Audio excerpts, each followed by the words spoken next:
ಒಳ್ಳೆ ವರ ಕೊಡು ತಾಯಿ, ವರ ಕೊಡು. ಗಂಗಾ ಮಗಳೇ ಗಂಗಾ,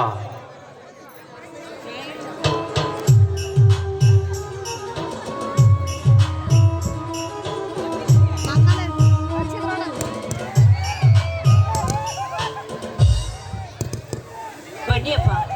ಈಗ ತಾನೇ ಆ ದೇವರ ಪೂಜೆ ಮಾಡಿ ಮುಗಿಸಿದ್ದೇನೆ ಅಪ್ಪ. ಒಳಗಡೆ ಸಿಹಿ ಅಡಿಗೆ ಮಾಡಿದ್ದೇನೆ, ಊಟ ಮಾಡೋರಂತೆ. ಹೋಗ್ಲಿ ಬಿಡಿ ಅಪ್ಪಾಜಿ, ಮೊದಲು ಆ ದೇವರ ಪ್ರಸಾದ.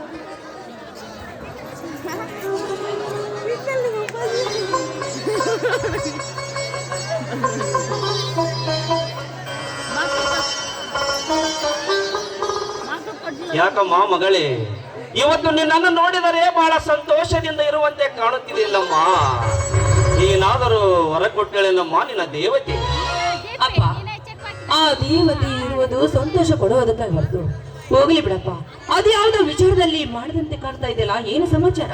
ಯಾಕಮ್ಮ ಮಗಳೇ, ಮನೆಯಲ್ಲಿ ಮದುವೆಯ ವಯಸ್ಸಿಗೆ ಬಂದ ಮಗಳು ಇರುವೆ ಅಂದ ಮೇಲೆ ವಿಚಾರ ಮಾಡಲೇಬೇಕಲ್ಲಮ್ಮ. ಯಾಕೆಂದರೆ ಈ ಬಡವನ ಮನೆಯಲ್ಲಿ ಹುಟ್ಟಿದ ಬಂಗಾರವಮ್ಮ ನೀನು, ಬಂಗಾರ.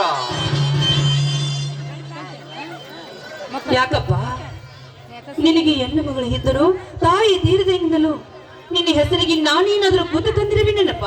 ಹಾಗಲ್ಲಮ್ಮ ಮಗಳೇ, ಮನೆಯಲ್ಲಿ ನಿನ್ನ ತಾಯಿ ಇದ್ದರೆ ನಿನಗೆ ತಿಳಿದಿದ್ದರು ತಿಳಿಸಿ ಹೇಳುತ್ತಿದ್ದಳು, ಅದು ನನಗೇ ಗೊತ್ತಾಗುತ್ತದೆಯಮ್ಮ. ಅಪ್ಪ, ತಾಯಿ ಇರದಿದ್ರೆ ಏನಾಯ್ತಪ್ಪ? ತಂದೆ ತಾಯಿ ಎಲ್ಲ ನೀನೇ ಇರುವಾಗ ನೀನೇ ಅಪ್ಪ ನನ್ನ. ಗಂಗಾ, ನನಗೂ ನಿನ್ನ ಬಗ್ಗೆ ಬಹಳ ಚಿಂತೆಯಮ್ಮ. ಆದಷ್ಟು ಬೇಗ ವೀರಭದ್ರ ನಿನಗೆ ಮದುವೆಯ ಭಾಗ್ಯ ಕೊಟ್ಟನೆಂದರೆ ನನಗೂ ಕೂಡ ಭಾರ ಕಡಿಮೆ ಆಗುತ್ತದೆಮ್ಮ ಮಗಳೇ. ನೋಡಪ್ಪ, ನಿನ್ನ ಮನಸ್ಸಿಗೆ ಬರುವ ವರವನ್ನು ನೋಡಿದ್ರೆ ಅವರನ್ನು ನಾನು ಖಂಡಿತವಾಗಿ ಕಣ್ಣು ಮುಚ್ಚಿ ಮದುವೆ ಮಾಡಿಕೊಳ್ಳುತ್ತೇನೆ.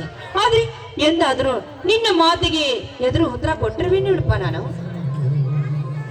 ಹಾಗಲ್ಲಮ್ಮ ಮಗಳೇ, ಇವತ್ತಿನ ಕಾಲದಲ್ಲಿ ನಮ್ಮಂತ ಬಡವರು ಬದುಕುವುದು ಬಹಳ ಕಷ್ಟವಮ್ಮ ಮಗಳೇ, ಬದುಕುವುದು ಬಹಳ ಕಷ್ಟ. ಹೌದಪ್ಪ, ನೀನು ಹೇಳುತ್ತಿರುವುದು ಮಾತು ನಿಜವಿದೆ. ಆದ್ರೆ ನಾವು ತಪ್ಪು ಮಾಡಿದ್ರೆ ಮಾತ್ರ ಕಷ್ಟವಾಗುತ್ತಿದೆ, ಇಲ್ಲದಿದ್ರೆ ನಮಗೇನಾಗುತ್ತಿದೆಪ್ಪ? ಶ್ರೀಮಂತರಿಗೆ ಎಲ್ಲೇ ಕರುಣೆ ಇರುತ್ತದೆ ಅಮ್ಮ ಮಗಳೇ. ಬಡವರ ಪ್ರಾಣ ಎಂದರೆ ಮರಳಿ ಹುಟ್ಟಿ ಬರುವ ಹುಲ್ಲೆಂದು ತಿಳಿದುಕೊಂಡಿರುತ್ತಾರೆ ಕೊಂಡ ನನ್ನ ಮಕ್ಕಳು. ಅಪ್ಪ, ನಿನಗೊಂದು ಮಾತು ಹೇಳುತ್ತೇನೆ. ನಾವೇನಾದರೂ ಕೆಟ್ಟ ಕೆಲಸಕ್ಕೆ ಕೈ ಹಾಕಿದ್ರೆ ನಮ್ಮನ್ನು ಕತ್ತರಿಸಿ ಹಾಕಿ ಬಿಡಪ್ಪ. ನಿನ್ನ ಬಗ್ಗೆ ಅಲ್ಲಮ್ಮ ಮಗಳೇ, ಮೊನ್ನೆ ಕರ್ಮಗೇಡಿ ಕರ್ಮರಾಜ ತನ್ನ ಮಾತು ಕೇಳಲಿಲ್ಲವೆಂದು ಆ ಮಹಾದೇವಪ್ಪನ ಮಗಳು ಶ್ರೀದೇವಿಯನ್ನ ಪ್ರಾಣ ತೆಗೆದು ಹಾಕಿದ ನಮ್ಮ ಮಾನವ ರಾಕ್ಷಸ.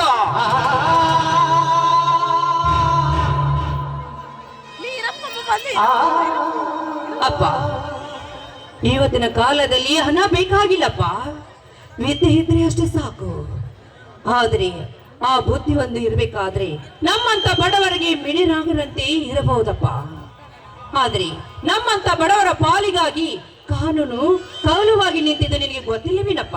ಅದಕ್ಕೆ ಹೇಳುವುದಮ್ಮ ಮಗಳೇ ಗಂಗಾ, ಶಾಲೆ ಕಲಿಯಬೇಕೆಂದು ನಾನು ಬಡವನಾದರೂ ಚಿಂತೆ ಇಲ್ಲ, ನಿನಗೆ ವಿದ್ಯೆ ಕೊಡಿಸಿದೆನಲ್ಲ, ಅಷ್ಟೇ ಸಾಕಮ್ಮ ಮಗಳೇ, ಅಷ್ಟೇ ಸಾಕು.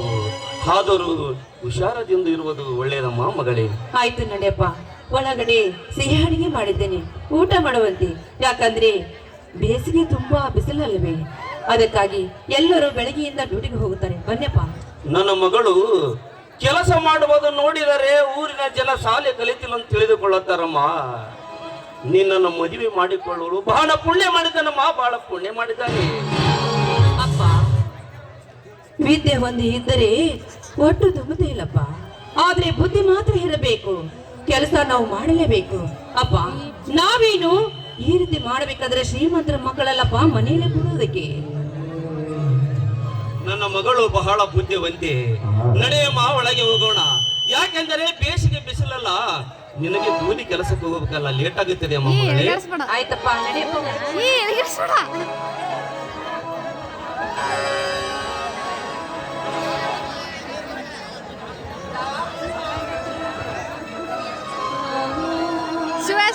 ನಮ್ಮ ಅಪ್ಪಾಜಿ ಸಾಂಗಿದೆ ನೋಡ್ರಿ, ಮೆಲೋಡಿ.